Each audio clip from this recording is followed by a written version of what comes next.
Dawn of War 4 is real. The rumors confirmed. Base building is back, Cronus is back, and for the very first time in the franchise, the Adeptus Mechanicus are entering the fight. This is not just another sequel, this is a resurrection. In this video, we're going to break down everything that has been revealed so far, what it means for Warhammer 40k, and what the developers aren't telling us yet. So grab your bolter, charge the plasma coils, and let's go. Here we go! Whoa!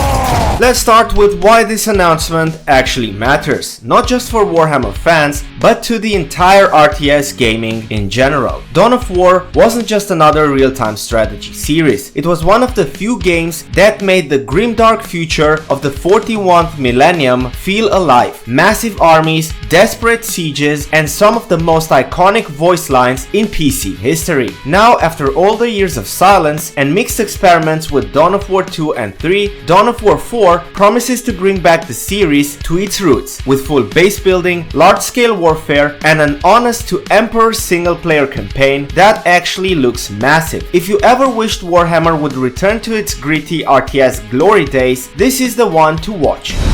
We have fought the enemies of humanity across 1,000 worlds.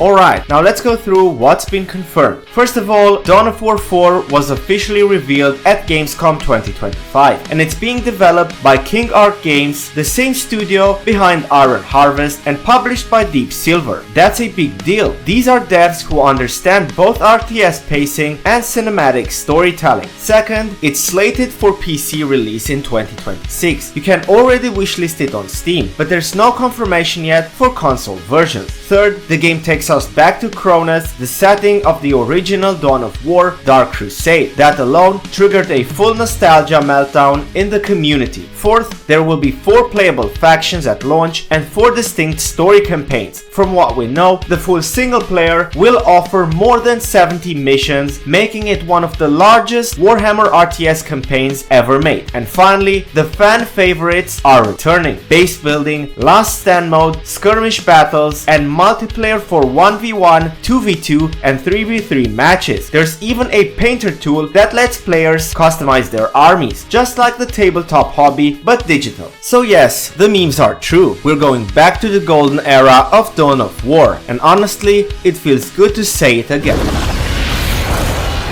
Let's talk about why these features matter, because this isn't just a nostalgia play, it's a fundamental design shift that could revive classic RTS gameplay. When you bring back base building, you bring back pacing. It's not about mindless rushes, it's about territory control, resource management, and the satisfaction of watching your base expand like a fortress of industry. In Dawn of War 2 and 3, the layer was gone, replaced by smaller squad tactics, but here the macro strategy returns. You'll once again feel that tug of war across the map. Next, 70 plus missions spread across 4 campaigns. That's not a filler, that's a full-blown narrative investment. This could easily clock in at over 100 hours of content if side missions and difficulty tiers scale properly. And last stand, that's the crowd pleaser. 3 heroes, endless waves, chaos everywhere. It's not just fun to play, it's perfect content for streamers and YouTubers. Expect to see highlight clips and challenge runs all over social media when this launches.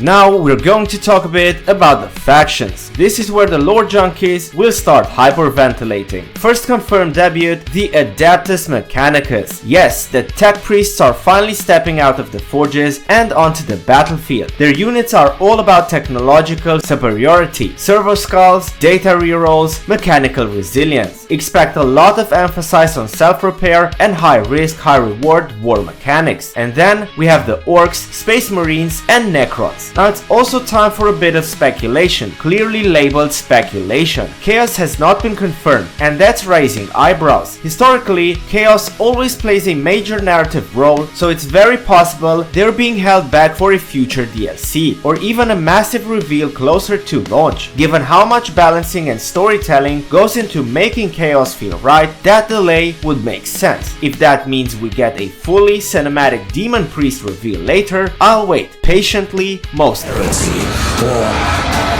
And now it's time for a little dream list of some stuff that I would like to see in Dawn of War 4. First of all, I would love to see massive orbital strikes, full-scale bombardments that light up the entire map. These things would give us cinematic spectacles of Exterminatus level destruction. I would also love to see a customizable army painter connected to Steam Workshop, which would let players share their creations, trade schemes, and basically turn the community into a living art gallery. For the multiplayer aspect, I would love to see an integration in esports with built-in ladders, competitive seasons, and proper spectator tools. RTS really deserves its moment back in the spotlight. Next, I would love to see a Chaos expansion that will completely break the meta. I would love to see a faction that would be a bit more overpowered than the rest. Let it be glorious, ridiculous, and lore accurate in its success. And finally, I would love to see a physical collector's edition with